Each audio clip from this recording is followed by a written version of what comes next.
بچے نے کویسچن کیا کہ اگر نجاست کپڑوں پر لگی ہے اور کچھ جسم پر بھی ہے، لیکن دونوں مل کسی ایک جگہ وہ اتنی زیادہ نہیں بنتی ہے کہ جس کی وجہ سے نماز کو منع کیا جائے، لیکن دونوں کو اگر ملا لیا جائے تو کثیر بن جائے گی، تو نماز کا حکم کیا ہوگا؟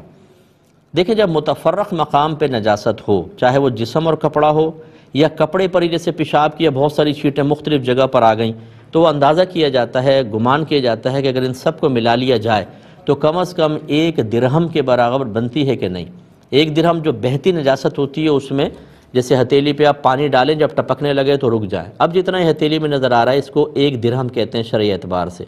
تو اگر آپ گمان کے مطابق اس کو ملائیں تو اس سے زیادہ ہو جائے تو نماز شروع ہی نہیں ہوگی،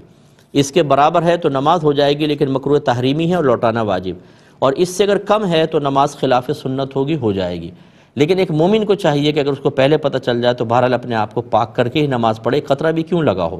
تو اس کو بس غور کر لیجئے، چنانچہ دونوں کو ملائیں گے، جسم پہ جو لگی ہے اس کو بھی اور کپڑے پہ کے بھی، اور پھر درہم کے اعتبار سے اس کا فیصلہ کیا جائے گا۔